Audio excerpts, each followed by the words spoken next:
She really liked those muscles, though. It's in the way she pronounces sinewy.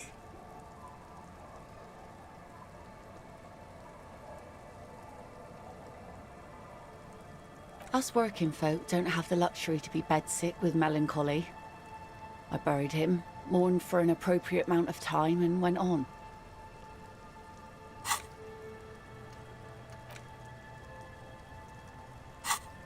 Life didn't really change that much for me and the kids.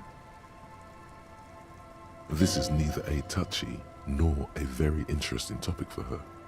She looks like she's ready to go on a date with another, better, drunk. Ask her. Both of you could need some action. Sure is. The sun, I call her, coated with a fresh layer of tar just yesterday. It'll take some time for it to dry, assuming the sunny days continue.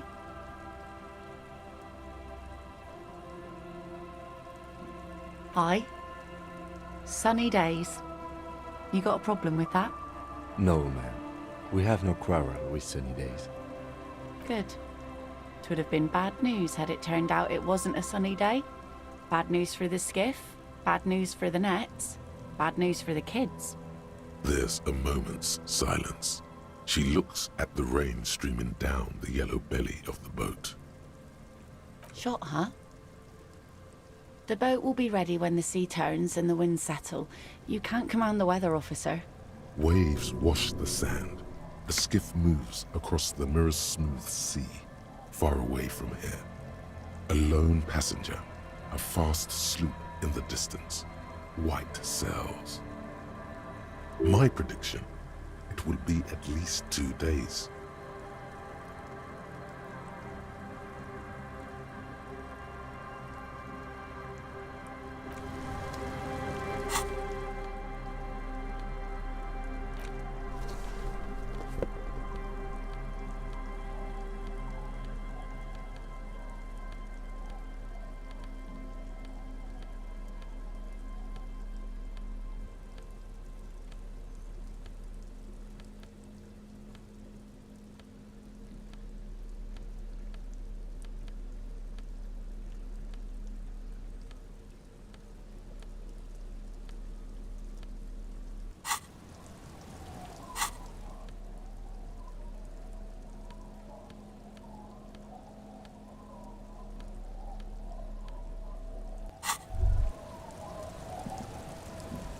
The waves are beginning to die down. Why does she care about the waves so much?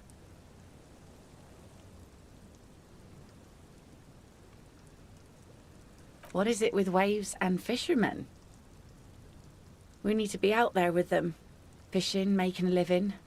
So I asked them to accommodate me. But until that happens, I can try to assist you the best I can. So, what will it be, officer?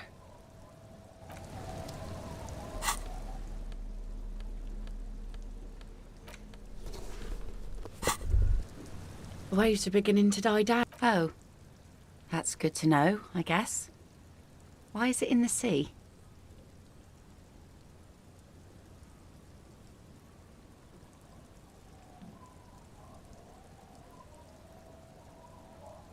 That's great.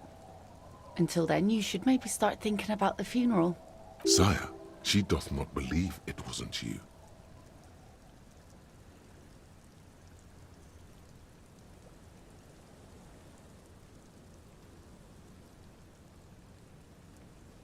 Aye. Feels deserved, don't you think? Falling in the line of duty like that and all.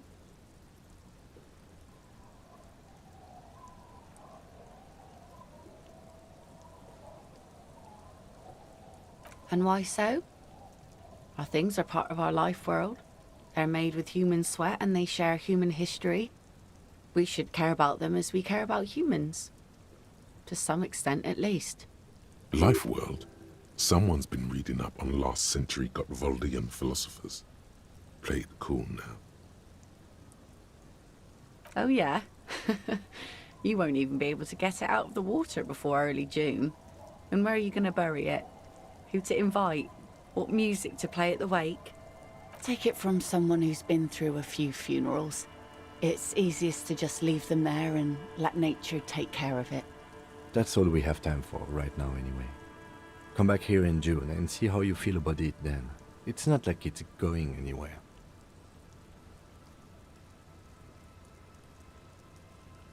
Absolutely. Things like what, for example?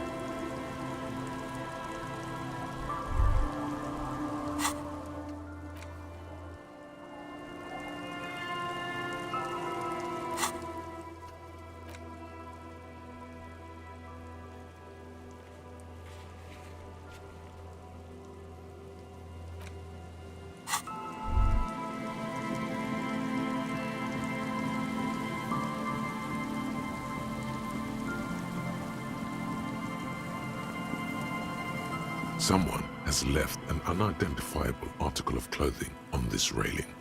It smells really bad. It's streaked with dried seagull shit and tangled with pieces of seaweed.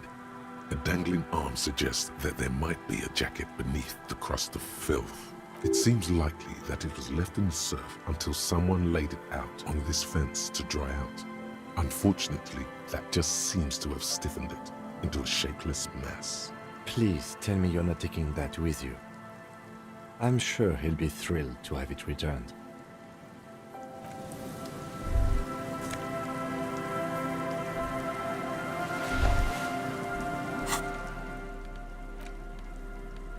As you hold it in your hands, it makes an uncomfortable crunching sound.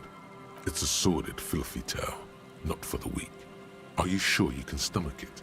Some secrets are better left uncovered. Don't even try. It occurs to you that you're not even holding the jacket itself, but rather the thick crust of jetsam and seagull shit that ensconces it. It smells like a dead sea creature, tangled in grey strands of seaweed. It must have spent quite some time in the water before the tide deposited it ashore. Somehow, it was carried or dragged to the boardwalk, if not by human hands, then perhaps the feral dogs that prowl the beaches at night. The faint impressions of many footprints are also present, though it's impossible to tell what kind or how many.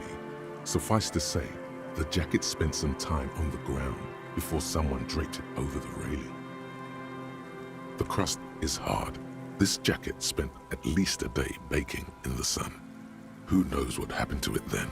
Somewhere, high above the city, a pair of seagulls trace loops through the air. They are like the bombardiers of the aerostatic brigades, gliding above a target-rich environment. All of a sudden, the bomb bay doors open, and their white glittering payload rushes to the ground. Splat! An explosion of white on a man's shoe. A curse goes up, but the birds do not hear. It's too late. You've already thought about it, and now your hands are covered in muck. Now you're just flicking that shit everywhere. This is a disaster. You'll never get the smell out.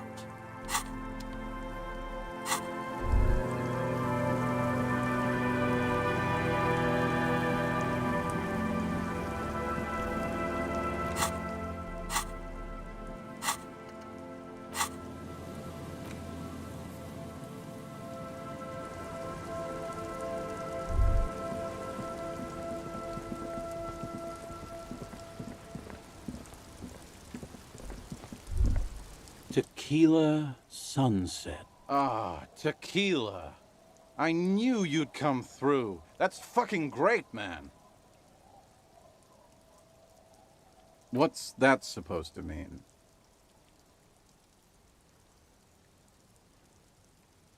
What's that got to do with my jacket? What do I care about some local stiff? You gonna give me the jacket or no? Let me see. What? This isn't my jacket. My jacket was beautiful. This is fucking filthy. What am I supposed to do with this? I'm not taking a disgusting pile of hobo rags. I may be in an irrecoverably decaying orbit, but I've still got standards. Either bring it back the way it was before, or find a dumpster to burn it in. You know, despite the guano, it looks like the jacket itself is stain resistant. It may just need a good scrubbing.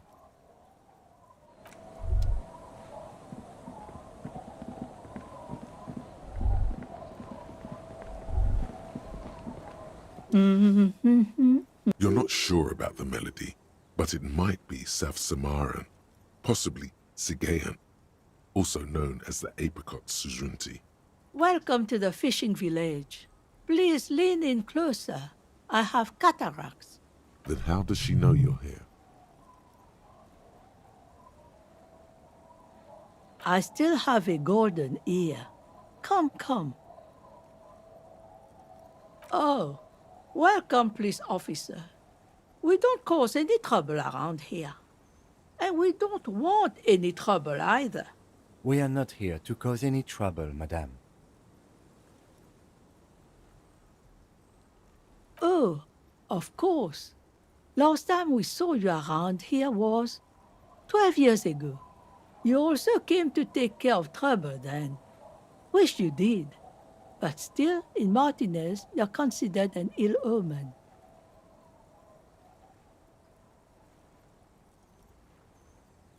No, not you personally. I meant the RCM. Some of the men got into a fight. One of them killed another, locked himself in that woodshed over there. He was brooding, needed some help opening the door. You got it open for him and took him to think about what he'd done in a more secluded place, somewhere more quiet. She says it as if he was on some kind of spiritual retreat. Oh, the usual.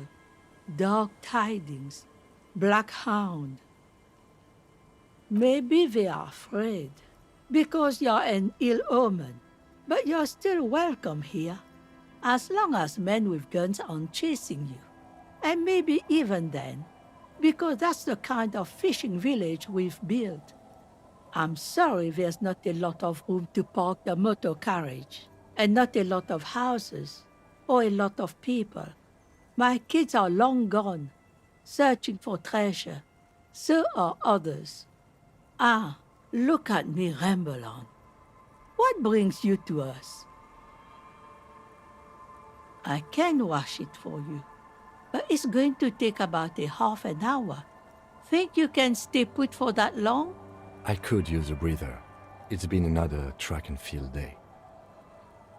Well, hand it over then, and I'll see what I can do. Must say, I'm proud of this one. It's pretty nice underneath all that filth. I hope you take better care of it than its last owner. Nay, I haven't seen anyone lately. Because she's blind, which you seem to have forgotten.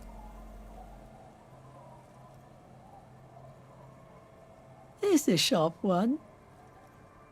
She's being evasive. She knows something. There was a murder in Martinez. She might be a suspect. We would appreciate your help. Would you now? I know how this world works, and it doesn't work when people tell on each other.